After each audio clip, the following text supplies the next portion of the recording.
माननीय उपमुख्यमंत्री महोदय, सर्व आमचे सन्माननीय मंत्री, पत्रकार मित्रांनो, महायुती सरकारच्या या नवीन पर्वामध्ये पहिलेच अर्थसंकल्पीय अधिवेशन पार पडलं। मोठी मेजॉरिटी असताना देखील कुठेही अधिवेशनाचा वेळ कमी न करता मोठ्या प्रमाणात या अधिवेशनामध्ये चर्चेच्या द्वारे विविध विषय सोडवण्याचा प्रयत्न आम्ही केला। खरं म्हणजे रोज 6 तास काम करणं अपेक्षित आहे, पण सरासरी रोज 9.5 तास हे काम विधानसभेने केलेलं आहे आणि विधान परिषदेने जास्त काम केलेलं आहे। त्यामुळे अतिशय महत्त्वाच्या अशा या चर्चा झालेल्या आहेत। एकूण आपल्याला कल्पना आहे की दोन्ही सभागृहांनी मिळून 12 कायदे यावेळी मंजूर केलेले आहेत, ज्याच्यामध्ये माथाडीच्या कायद्यामध्ये सकारात्मक सुधारणा ही आपण केलेली आहे, ज्यामुळे माथाडींवरही अन्याय होणार नाही, पण फेक माथाडी आणि ब्लॅकमेलिंग हे पूर्णपणे बंद करता येईल अशा प्रकारची ही सुधारणा त्या ठिकाणी केली आहे। या व्यतिरिक्त अनेक महत्त्वाचे जे बिल आहेत ते आपण पास केले आहे, ज्याच्यामध्ये अर्थातच महाराष्ट्र खासगी सुरक्षा रक्षक जे बिल आहे ते महत्त्वाचं एक बिल आहे। आणि आपल्याला कल्पना आहे की विनियोजन विधेयक जे आपल्याला अधिकारिता देतं बजेट खर्च करण्याची, ते देखील आपण या ठिकाणी पास केलेलं आहे। मी माननीय अर्थमंत्री महोदयांचे अभिनंदन करतो की त्यांनी 5 सूत्रांवर आधारित असा एक अर्थसंकल्प मांडला, ज्यात शेती, उद्योग, पायाभूत सुविधा, रोजगार आणि सामाजिक विकास अशी पंचसूत्री त्यांनी त्या ठिकाणी मांडलेली आहे। महिला दिनाच्या निमित्त एक विशेष चर्चा या अधिवेशनात झाली, संविधानाच्या संदर्भात एक विशेष चर्चा या अधिवेशनात झाली आणि विशेषतः वेगवेगळ्या चर्चांच्या माध्यमातून मोठ्या प्रमाणात लक्षवेधी असतील, प्रश्न असतील, विविध आयुधांच्या माध्यमातून चर्चा करून जे काही राज्यासमोरचे प्रश्न आहेत या प्रश्नांवर सरकारने सकारात्मक उत्तर देण्याचा प्रयत्न केला। कुठेही चर्चेतनं पळ काढला नाही, चर्चेला बगल दिली नाही, तर भरपूर अशा प्रकारची चर्चा या ठिकाणी केल्या। मला असं वाटतं सगळ्या गोष्टी सांगण्याची आवश्यकता नाही आहे, त्या आपण तुम्हाला लेखी स्वरूपातच देऊन टाकू। पण मी एवढंच सांगेन की मंत्र्यांनी देखील या संपूर्ण अधिवेशनामध्ये अतिशय चांगलं काम केलं। याचं कारण दोन्ही सभागृह सकाळी 9 वाजता चालू व्हायची, 9:45ला चालू व्हायची, एकेका दिवशी 15-15 लक्षवेधी असायच्या।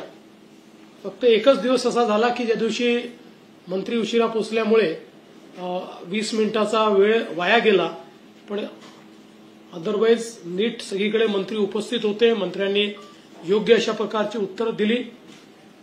एकूणच विरोधी पक्ष हा संख्येने कमी असला तरी विरोधी पक्षाला पूर्ण वाव त्या ठिकाणी आम्ही दिला, त्यांचं म्हणणं ऐकून घेतलं, त्यांच्या प्रश्नांना उत्तर दिली आणि महाराष्ट्राच्या विकासाकरता अनेक अशा प्रकारचे धोरण असलेला अर्थसंकल्प पास केल्यामुळे मला विश्वास आहे की महाराष्ट्राच्या विकासाला निश्चितपणे गती मिळेल। आणि म्हणून मी या अधिवेशनाच्या निमित्ताने सर्व आमदारांचे, सर्व मंत्र्यांचे, सर्व पीठासीन अधिकाऱ्यांचे, विधानमंडळाच्या सर्व कर्मचाऱ्यांचे आणि अर्थातच माध्यमांचे देखील मनापासून आभार मानतो.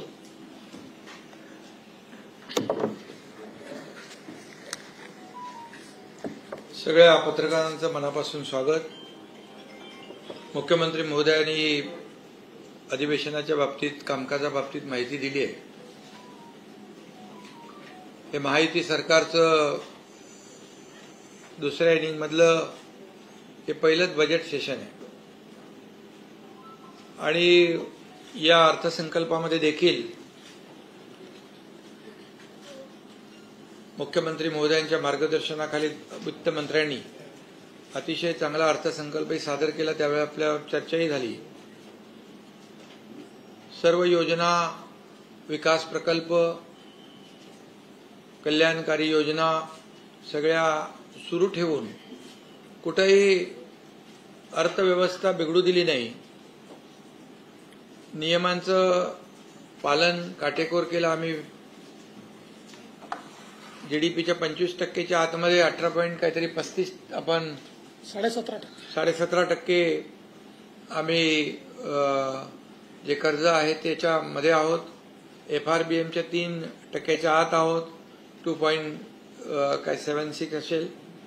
म्हणजे जे काही विरोधकांना चिंता होती की काय होणार टीका करत होते की आता सगळ्या योजना बंद होणार, सगळं बंद होणार, विकास प्रकल्प बंद होणार, पगार कसा देणार, सगळं काय. परंतु आज सविस्तरपणे मी अंतिम आठवड्यामध्ये देखील त्याला उत्तर दिलं. मुख्यमंत्री महोदयांनी देखील राज्याची आर्थिक परिस्थिती आणि जे काही विकासाचा वेग आहे त्या बाबतीमध्ये आम्ही अंतिम आठवड्याला उत्तर देताना दिलेलं आहे. खरं म्हणजे या अधिवेशनामध्ये संविधानावर देखील चर्चा झाली, अनेक विषयांवर चर्चा झाली. आता किती 12 विधेयक वगैरे त्या बाबतीमध्ये मुख्यमंत्री महोदयांनी याच्यात उत्तर दिलंय, म्हणजे तुम्हाला सांगितलंय. खरं म्हणजे महायुती सरकारची देखील ही इनिंग आमची धडाक्यात सुरू झालेली आहे. 2.5 वर्ष जे आम्ही ज्या वेगाने काम केलं आणि एकीकडे विकास प्रकल्प, दुसरीकडे लोकाभिमुख कल्याणकारी योजना पुढे नेताना जे सर्वसामान्य माणूस केंद्रबिंदू मानून आम्ही काम केलं. मग शेतकरी, कष्टकरी, कामगार, महिला भगिनी सगळेच. आणि त्याची प्रचिती देखील, त्याचा परिपाक, फलश्रुती आम्हाला महायुतीला विधानसभेच्या निवडणुकीमध्ये देखील मिळाली.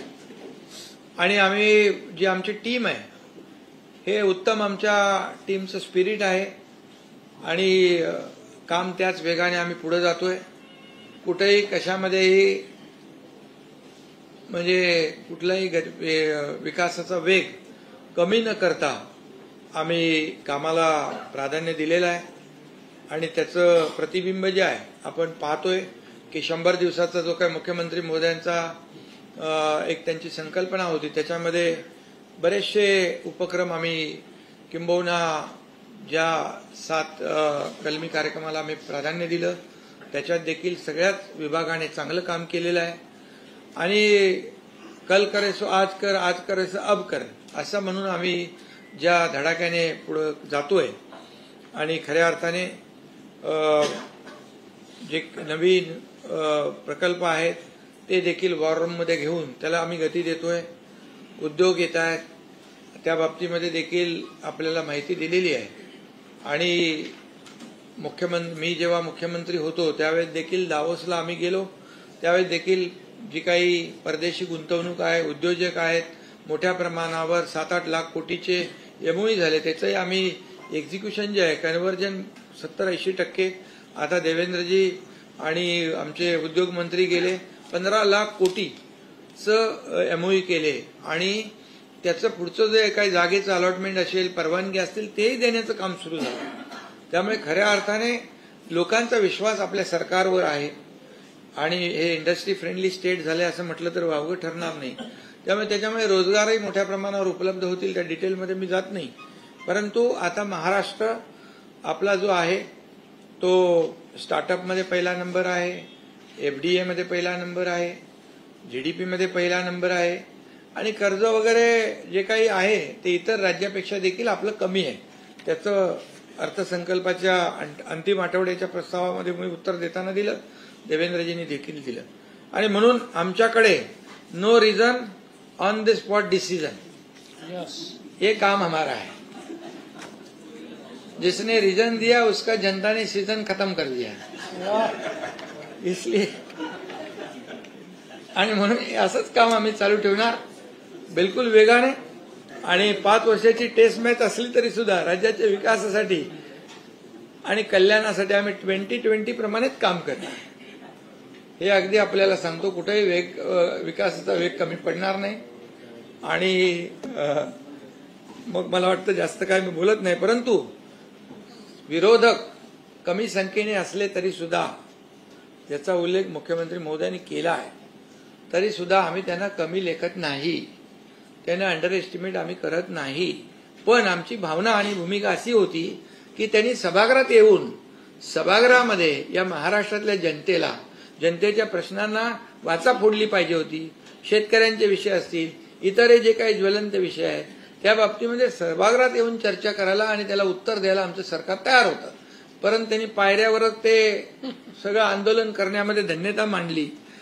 काही जण 30 आरोपाची टेप वाचून विधान भवनाच्या स्टेपवरूनच घुमजाव करत होते. त्यामुळे टेप जुनीच आहे, ती सही करून गायब. आता काय म्हणतो त्याला आपण, आपलं संविधान खतरे में म्हणणारे संविधानावर सभागृहात येऊन बोललेच नाहीत. ही मोठं शोकांतिका आहे. आणि त्यामुळे दुर्दैव आहे का बाबासाहेबांचं जे संविधान आहे, लोकशाही त्यांना कोणाला मान्य नाही का, असे एक प्रश्न या ठिकाणी मी आतमध्ये सभागृहात बोललोय. पण ते ठीक आहे. आमचं एवढंच म्हणणं आहे की सरकार काम करतंय. आता घटनाबाह्य सरकार नाही आहे, 235चं सरकार आहे. आणि आम्ही जे बोललो होतो मी पहिल्या भाषणात, तुम्हाला आठवत असेल, माझ्या बाजूला देवेंद्रजी बसले होते, बोलले आम्ही असं काम करू की आम्ही दोघं मिळून 200 पार करू. आता 200 पार करून 235 वर गेलो. आता तरी त्यांनी डोळे उघडायला पाहिजे आणि सरकार म्हणून सरकारकडून कामं करून घेतली पाहिजे, जनतेची, सर्वसामान्य लोक. फुल पॅकिंग चाललंय. त्यामुळे सांगितलं ना 2020 करतोय. मुख्यमंत्री महोदय आपली प्रशंसा केली आपल्या भाषणाची. आणि दुसरी गोष्ट, प्रिंटिंग मिस्टेक सांगणारं आमचं सरकार नाही.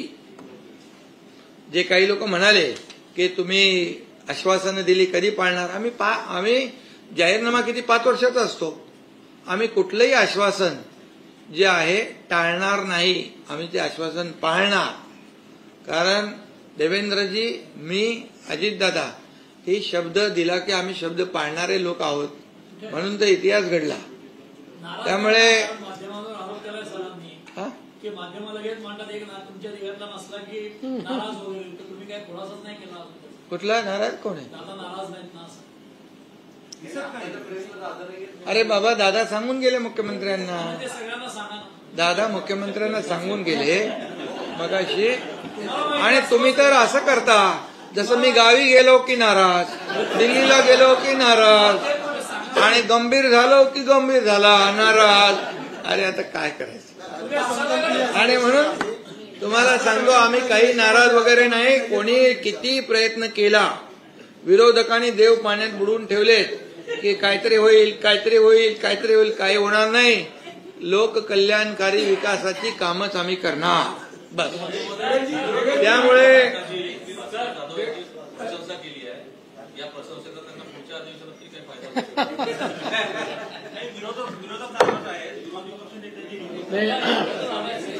भास्कर जाधवांनी जी प्रशंसा केली त्याबद्दल त्यांचे आभार मानतो. महाराष्ट्राच्या विधानसभेमध्ये ही पहिलेपासून पद्धत आहे की एखादं भाषण जर उत्तम झालं तर कुठल्याही पक्षात, सत्तारूढ पक्षातनं विरोधी पक्षाला चिठ्ठी जाते, विरोधी पक्षातनं सत्तारूढ पक्षाला चिठ्ठी जाते. माझी पण सवय आहे, एखाद्या जर विरोधी पक्षाच्या सदस्यांनी चांगलं भाषण केलं तर मी चिठ्ठी पाठवतो त्यांना की तुमचं भाषण चांगलं झालं. बाकी विरोधी पक्ष नेता तर ठरवण्याचा अधिकार आमचा नाहीच, तो अधिकार अध्यक्षांचाच आहे.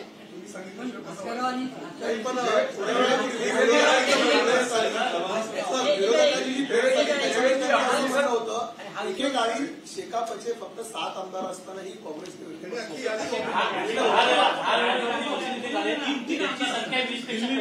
तुम्ही माझं म्हणणं तेच आहे की तुम्ही चुकीच्या ठिकाणी प्रश्न विचारताय. प्रश्न हा अध्यक्षांना विचारला पाहिजे. अध्यक्ष इंडिपेंडंट आहेत.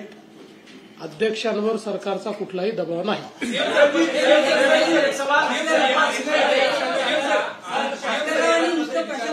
त्यांनी त्याची पुस्तिका काढून वाटायला सांगितलं आणि ते त्याच्यामुळे त्यांच्या आघाडीत पंचायतीवर असं वाटतं.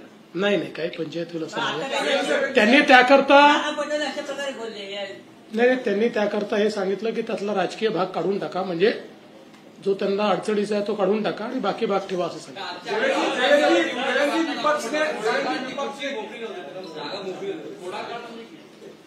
ते गमतीने बोललो. बाकी उद्याही अध्यक्षांनी निर्णय घेतला तर आमची तयारी आहे. विपक्ष ने बोला कि पूरा अधिवेशन सिर्फ कब्र से लेकर कामरा तक ही रह गया और जानबूझ के डाइवर्ट करने के लिए इस तरीके के मुद्दे लाए गए सरकार की तरफ से. देखिए, रोज 6 घंटा काम करना चाहिए, रोज 9 घंटा काम किया. इतनी सारी चर्चाएं की, किसानों पर चर्चा हुई, कामगारों पर चर्चा हुई, माथाड़ी का बिल हुआ, बजट पर चर्चा हुई. अब उनके दिमाग में कब्र और कामरा ही होगा तो हम क्या कर सकते. उनके दिमाग में उतना ही जाता है, उनको उतना ही दिखता है. हमारे लिए तो कब्र और कामरा से ज्यादा 13 करोड़ महाराष्ट्र के लोग ये महत्व के, इसलिए उनके हित के निर्णय हमने लिए.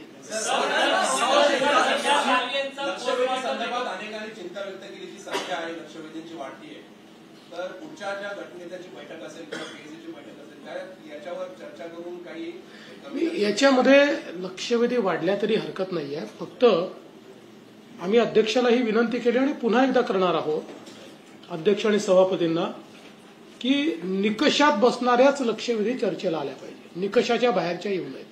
आरोप केला की अशा पद्धतीने ज्या लक्षवेधी जात आहेत त्याच्यामध्ये काहीतरी वेगळ्या गोष्टी होत्या असं रेकॉर्डवर देखील ते आज बोलले.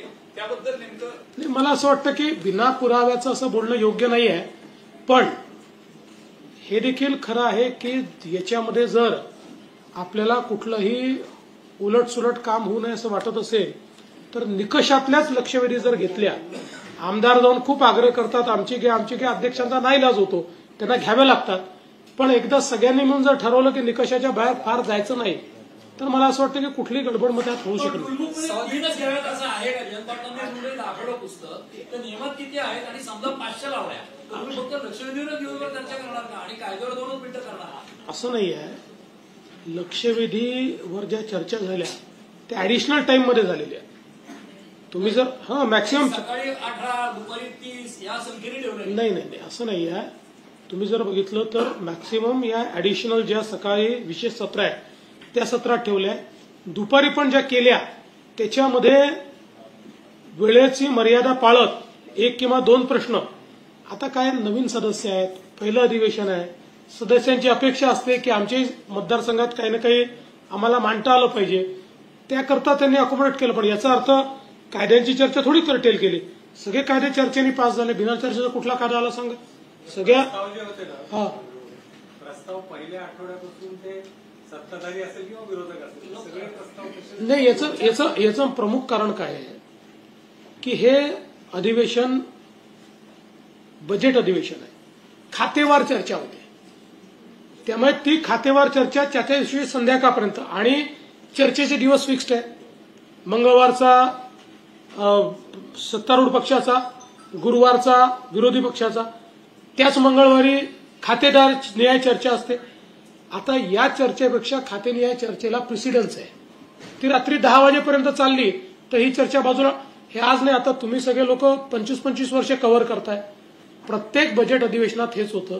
ज्या दिवशी चर्चा असते मंगळवारी किंवा गुरुवारी, जर खातेनिहाय चर्चा आली मागण्यांची किंवा पुरवणी मागण्यांची तर त्या दिवशी कधीच ती चर्चा होऊ शकत नाही.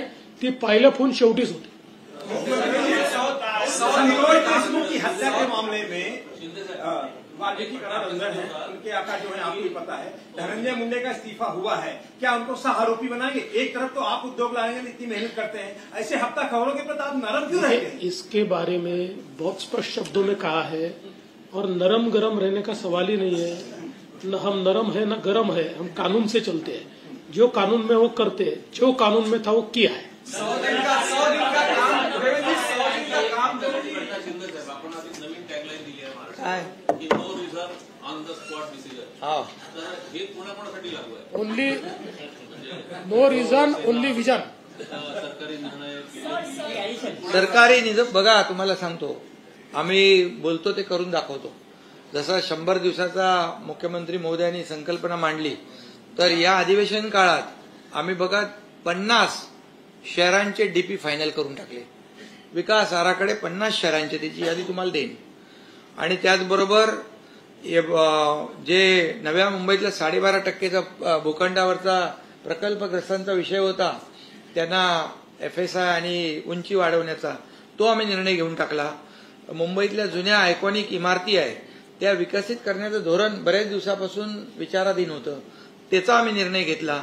सगळ्यात महत्वाचं म्हणजे एअरपोर्ट फनेल झोनमध्ये ज्या इमारती रिडेव्हलपमेंटला राहिलेल्या आहेत, तोही आम्ही निर्णय घेतला। म्हणजे ऑन द स्पॉट डिसिजनसाठी सांगतो तुम्हाला। आणि मुख्याधिकारी संवर्गातील 105 मुख्याधिकाऱ्यांची पदोन्नती पण करून टाकली। आणि बाकी इतर जे 7 कलमे आपल्या हे आहे जे 100 दिवसाचं, त्याच्यामध्ये लोकांना त्या भागामध्ये जिल्हाधिकारी असतील, जिल्हास्तरीय अधिकारी असतील, ते भेटण्याचं काम, त्यांना न्याय देण्याचं काम, ह्या सगळ्या गोष्टी ज्या आहेत, जात पडताळणीचं आणि ऑनलाईन करून टाकलं, आणि ताबडतोब घर बसल्या, आणि अशा सगळ्या योजना ज्या आहेत, 7/12 केला, मुद्रांक ते तुम्ही केलं ना आता का, जिवंत 7/12 केला, जिवंत 7/12 ऑन दी स्पॉट डिसिजन।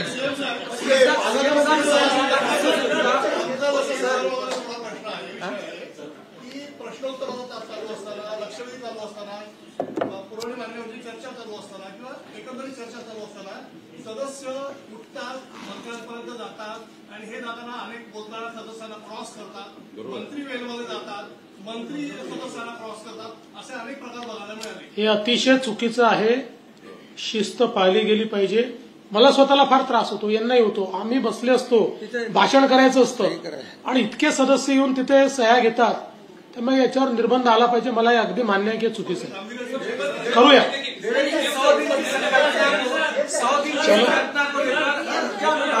ऊर्जा विभाग और दूसरे 30 विभागों ने अब तक 100 दिन की आपकी संकल्पना को टारगेट पूरा किया है। नहीं, अभी 4 विभागों ने, एक तो कल ही सांस्कृतिक कार्य विभाग ने किया, और 3 विभाग अंतिम चरण में, लेकिन सब कर लेंगे। चलो